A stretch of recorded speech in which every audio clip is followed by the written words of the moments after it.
Good day everyone. Okay, good day ma'am. Um, okay, i-demo ko lang yung Teachers Activity Management system. Okay. Here you can upload your documents, video, image, ano pa yun, Excel file or anything na included sa document, and you can share it to your student. Okay, by creating an activity. Okay, you can create a group, then share it. Okay, it is used offline. Okay, pwede mo siyang gamitin offline and can be accessed by your student cellphone. Pwede mo siyang ma-access dyan. Okay, that is teachers activity management. Yun na yung biglag ko. Okay, to start, we need to know the email and password for administrator. Okay, don't worry, naka-save na siya eventually dyan. Okay, under the system admin account. Okay, the first thing to do is to understand the roles. Yan, any roles. Okay, these roles, ang biglag ko dyan is we have, since nagagamitin na siya by its activity, okay, linag ko dyan is yung grade level. Okay, grade level and the sections. We have section 1 and our section 2 or section 1. Okay, naglag manggiralay ko dyan student. Okay, mamaya maintindihan mo siya kung taar ganyan biglag kung role. Okay. Next, we have the admin. Okay, this account. Yan yung super admin. Okay, then the last one we have teachers. Okay, when we say roles, you will see the ma-identify mo lang yung mga complete tabs. Yan, mga tabs yan, setting, users, role users, and so on and so forth. Reminders dyan sa sa super admin, yung account na ni, kompleto siya, kompleto ang niya, ang mga tabs. Okay, kompleto siya, maray. Okay, check tayo yung role niya. Okay, under super super admin, almost naka-check siya. Okay, ini ang iintindihan mo ma'am, yung na yan, mga roles. Kasi digdi mo siya mo-customize, magiging flexible ka digdi. Okay, let's check the student. Yan, under student, yan lang available niya. Okay, mananotice mo din yun sa mga tabs, digdi sa mga assigned documents, user, role, and so on and so forth. Mananotice mo yun dyan. Magiging duwa na lang siya. Yan. Okay, we have here the teachers. Yan. Pigpahiling ko lang mga pigpili ko mga role. Okay. Next. Okay, under the super admin, ang gayponta lang matapos is the roles and the users. Under the users, ang sabihin ta nga, okay, delete. Okay, pwede mo siyang i-delete yan. Okay, under the users, teacher lang ang gigibon taligdi. Okay, teacher lang i-add ta. Kasi pag pig-login ta na ang teacher na yan, teacher 1 at andaya, siya naman po ang ma-create kang mga student 1 and student 2, and this is the super admin. Okay, ang scenario kaniyo, ang scenario is Si teacher, yan, teacher 1, may duwa siyang student, which is student 1 and student 2. Okay, si student 1 and student 2, same grade level, pero different ang sayang section. Okay, kunyan, si teacher 1, po, si teacher 1, mataong activity para sa section na niyo sa student 1, po, si student 1, section na student 1, and digdiman sa student 2, matao man si teacher sa ibang subject man. Po, kasi iba man ang section niya. Si teacher may duwang subject, which is subject 1, empowerment, then si pangalawang subject is ICT subject lang. Okay, ngunyan ang objective ni teacher 1, masendan siya ng may share ni teacher 1 sa student 1 si appropriate na subject para sa inda. Kaya dumanta mahiling kung may send yung mga activity. Okay? Under the account na Dominic Holabi, this is the super admin. Okay? Ang objective na lang digdi is to create the user account na teacher. Yan lang pinaka-objective da. Okay? Otronta. First, we have the role. And yan lang i-create niya. Okay? Check tayo yung they have the role. And we have the teacher. Okay, check tayo yung yung edit niya. Okay. Under the role, mananotice mo student and grade 12 section 1. Okay, under student 1. Kung mananotice mo si student, general siya. Student composed of section 1 and section 2. Pero si section 1 specific lang siya to each group, 'di ba? That means yan dua pwede mong pagsabayon. Okay, ang gagayunan kayan mapili ka lang, it's either student or grade 12. Pag student, both 12 section 1 and 2 ang maapektuhan. Okay, mamaya you will understand. But for admin, role, and users only for now. Okay, let's log out. Okay, maliban po kita sa teacher. Ang objective ni teacher, mag-add ng student, mag-add ng student, and then mag-create ng mag-add ng student or user, okay. Si teacher 1, ma-add siya ng user, add niya si si 1 na siyang 1, student 1, student 2, i-add na si student 3. Student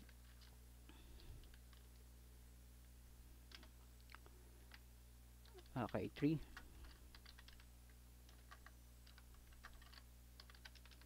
Yan.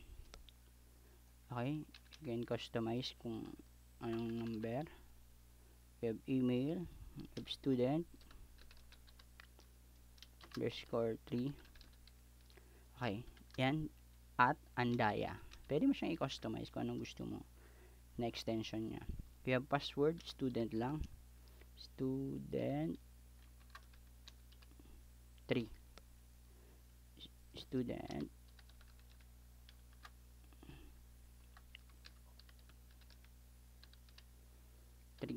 okay.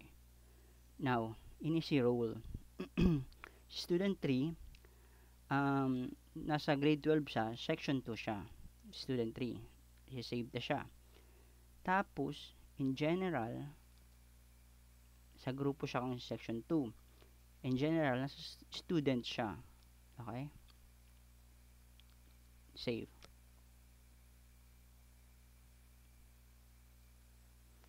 Email has already been taken. Okay.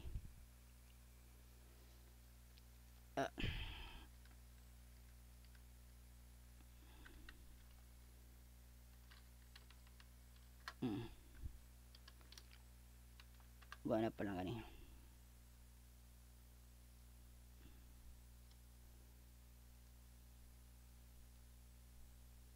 Close.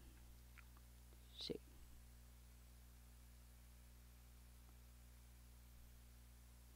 Okay, uwi na po siya sa student 3. Okay? Pwede mo siyang i-edit and so on and so forth. Okay. Now, let's proceed with the document category. You have the role, users, and document categories. That is the third one. Okay. Under the document categories, ini po ang piglag ko is the subject. Okay. Ang subject niya, yan, subject, we have information technology and ICT subject.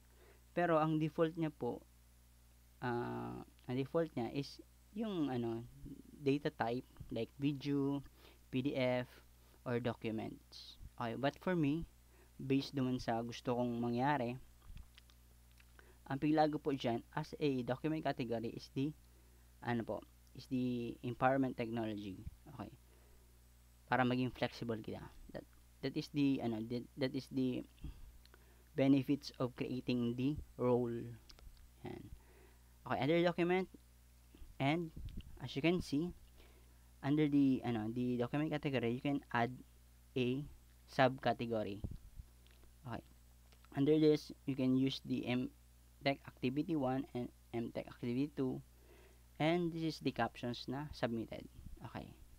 You will understand after na mag-create kita ng documents. Okay. As a teacher, ang objective mo is to create a users, create a student, okay, ma-entry ka, then document category, and ang pinaka-objective mo is to post a documents or yung activity mo, di ba? Yan ang pinaka-objective mo.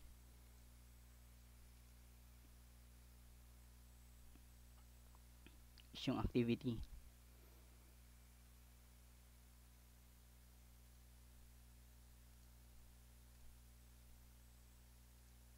Server error.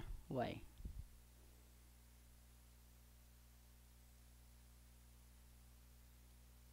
Okay, wait lang ha. Why?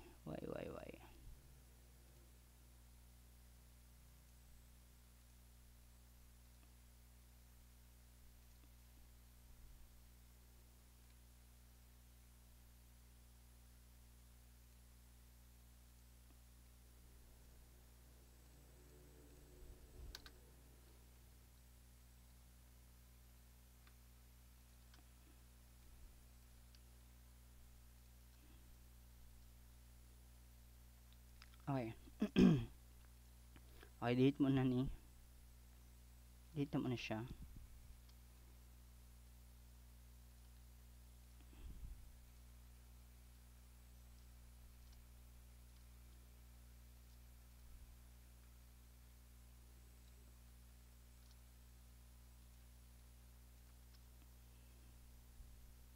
Okay.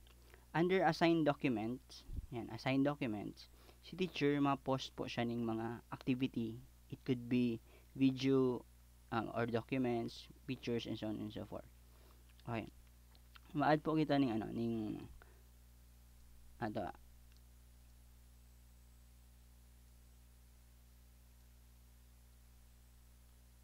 okay, delete na siya. Yes. Okay, si teacher niya ma-add ng documents. For example niya, select. This is Word documents. Yan. Open. Sabihin niya ini-use si activity.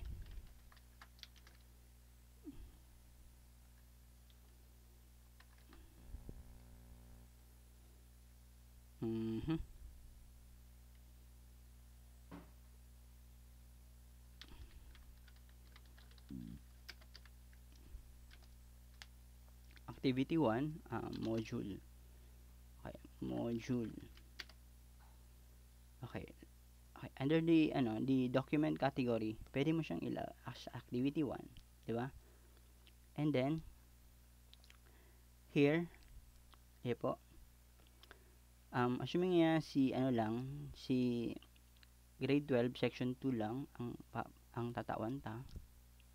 Okay. And then okay, pag nailagtan na po siya kayo, okay, di kaya yung specific name lang ng student. It's either na 1, 2, and 3. Okay, kung saro lang latawan mo. But here, you can set specific into a group of section 2. Pag pig-select mo man ng student, both section 1 and 2 makakadamay. Okay. Since na gusto ta lang is section 2 ang masenda ning activity module under IMTech activity 1. Yan. You can click the allow download, as well as you can set or specify kung anong date or time na isi-set mo siya. Yan.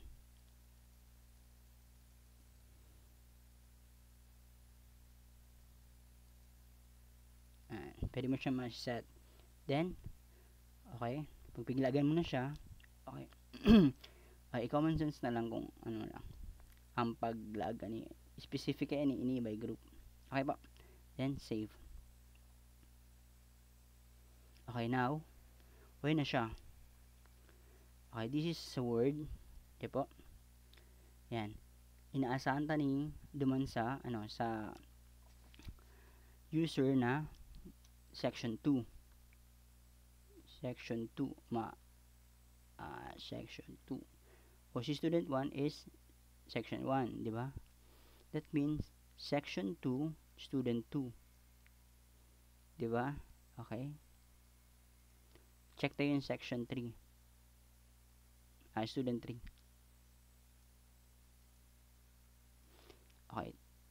May hiling man yan ni student 3. Okay.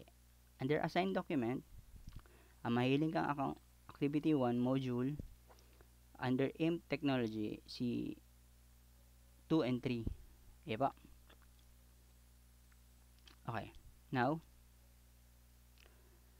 ini naman, ma-add na naman kitang documents. Po. Para naman sa second subject. Okay, video naman siya. Video.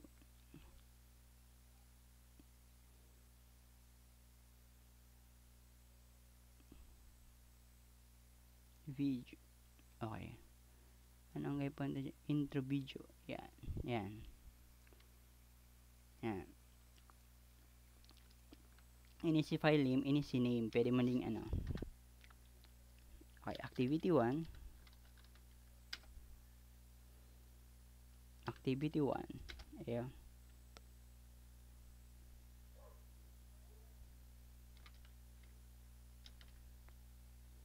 Video. Tutorial. Okay. Ini man activity 1 manggilaray siya. Okay. Dumanggilaray siya sa section 2. Allow. Okay, save.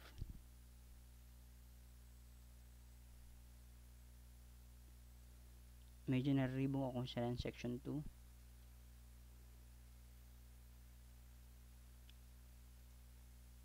Section 2, 2 and 3. Diba? Okay, duwa na siya dyan. Isa ro, may date pa or may limit time. Next, ang objective na naman sa pangatulo, since na duwa ang subject sa section section 1 po, ma-add kitang document kay ilang ibang subject na. Okay, ma-add kitang pictures.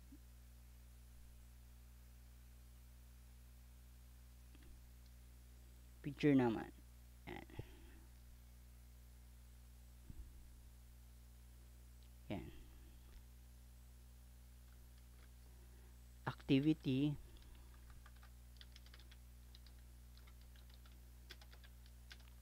Image. Yan. Diba? Instead na ilalag ko siya sa category, piglag ko na lang siya digdiyo sa ano. Okay. And, yan. Ini man, para man sa section 1. Okay? Yan. Save. Okay, may tulo akong kaya lang, ang different ang category niya by subject. In first two, we have the empowerment technology, and the last one, we have activity 1. Okay, let's identify na lang kung na-share ta siya na tama duman sa student ta. Proceed kita sa student 1.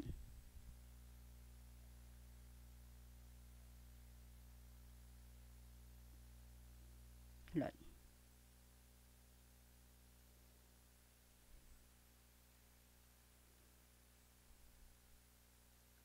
Ini si student 1 Student 1, we have here video tutorial and module. Okay po. Check ta kung nagagana ang video tutorial. Sugun.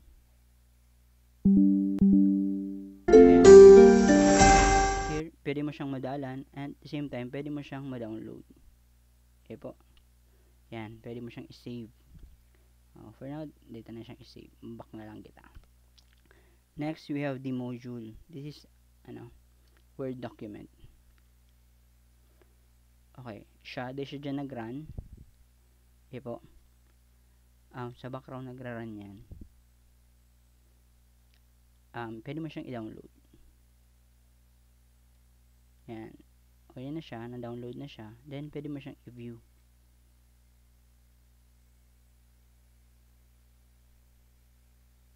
Ayan na siya.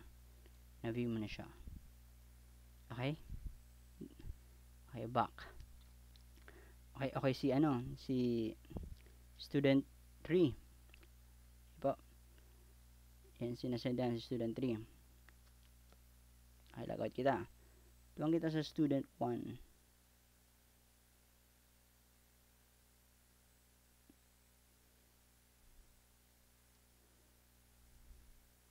Under student 1, okay, saro lang siya. Yes, activity 1 lang ang yan siya dyan. Okay. Pero sa ICT na siya. Okay, that means tama siya. Okay, now, if ever nangyari si activity 1 under ICT activity 1, natapos niya na, pwede na rin siya mag-submit by adding a documents. For example nga, PDF, yan.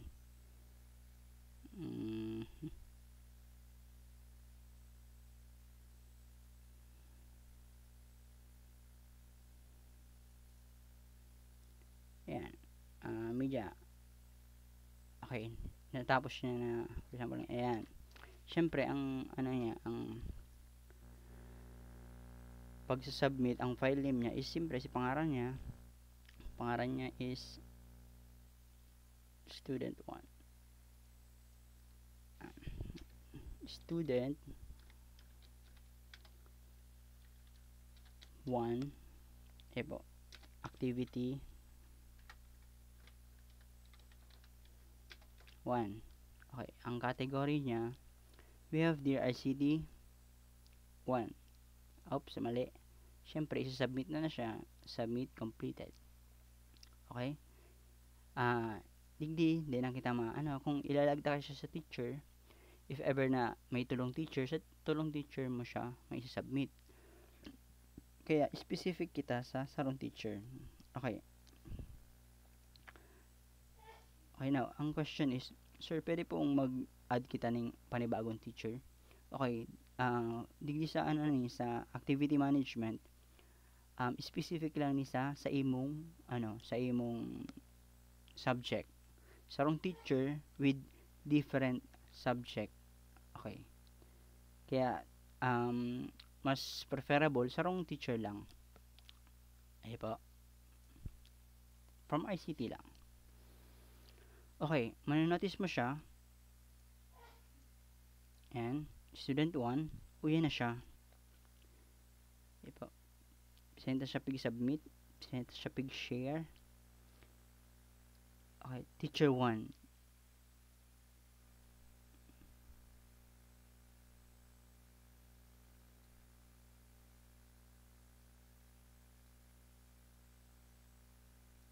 Okay, that means, pag naglawak kay teacher 1, mahihiling ko din siya. Ipo. Ayan. Okay, lagot na kita. Makita kay teacher.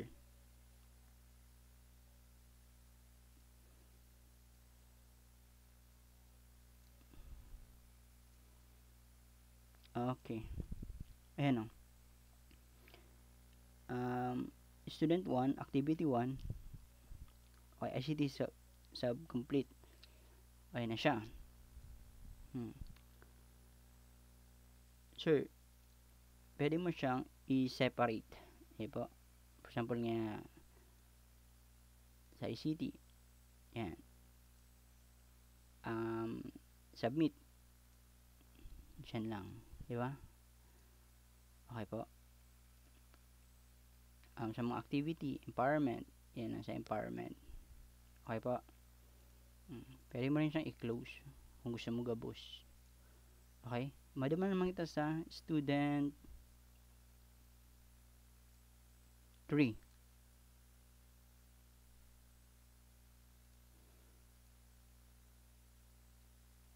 Mali.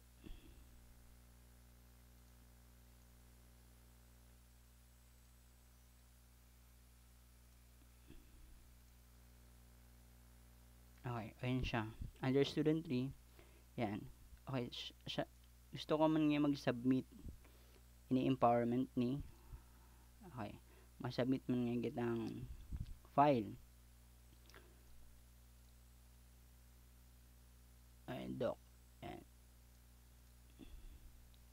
PDF file. Okay.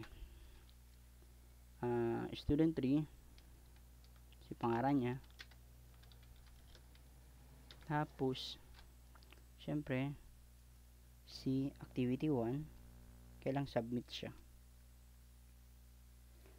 Okay. Di kita pwede magpili kasi teacher, student, ano siya. Yan, si student yan mag-ibang. I-submit mo siya, syempre, kay teacher 1. Yan. Then, submit. Okay, ayan na siya.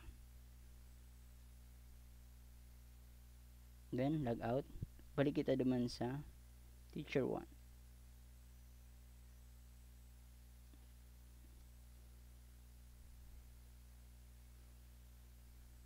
Okay. Okay, now. Para di kita maribong, okay, yan, i-filter ta lang siya. Under, yan, mahiling tayong submit. Okay. Kung gusto mo siyang itago, di ba? Itatago mo siya. Iyan po ang ilalagda lang sa archive. Mawawala siya sa view kang picturean mo at the same time duman sa assigned document mo. Okay, for example nga, gusto ko yung mga nag-submit, aliong ko muna. Mamaya ibalik ko na lang. You can archive. Yes. Okay.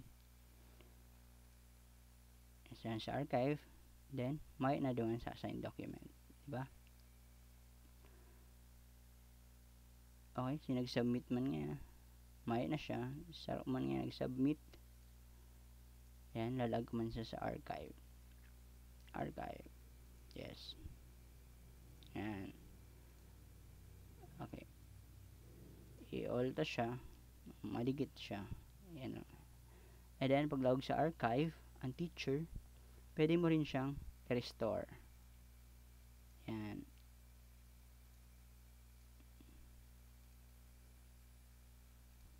Okay po. Digdi lang para din walang siya mapopulate. Diba? Para dikit na lang ang viewing niya. Pero ang view niya sa student, iba din.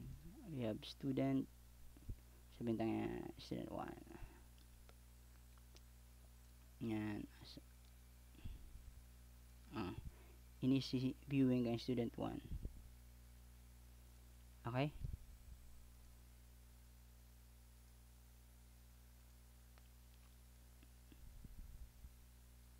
Okay, we have the dashboard kang student. Yan. Matry kita mag-log ni si teacher. Reminders. Check tayo yan. Reminders. Okay, i-delete ta siya. Yan. Add reminders. No classes.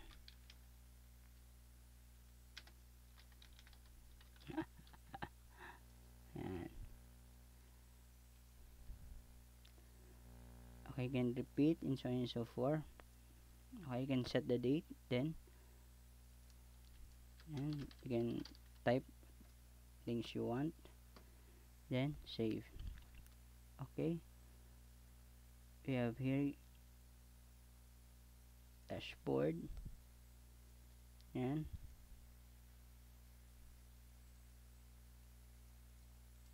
Check ta. Ayan na siya. May reminders. May kalendaryo ka pa. Okay po. As we have here, itong mga pig-share sa imo. Student 3, student activity 1, yan.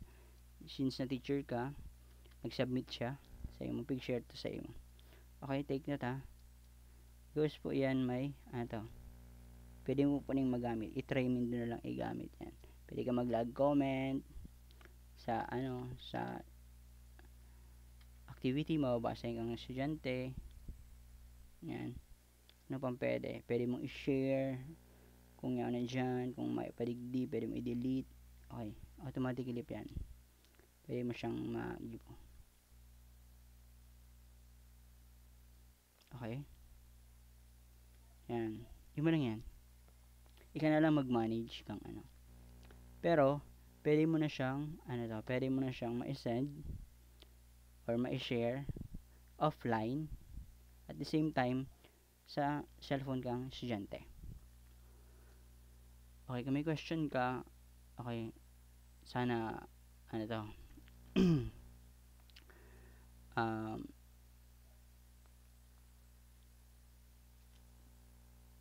maintindihan ko para,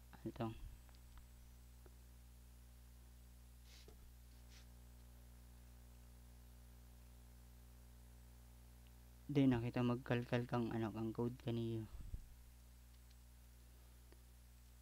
sa pag-install pa lang ragba.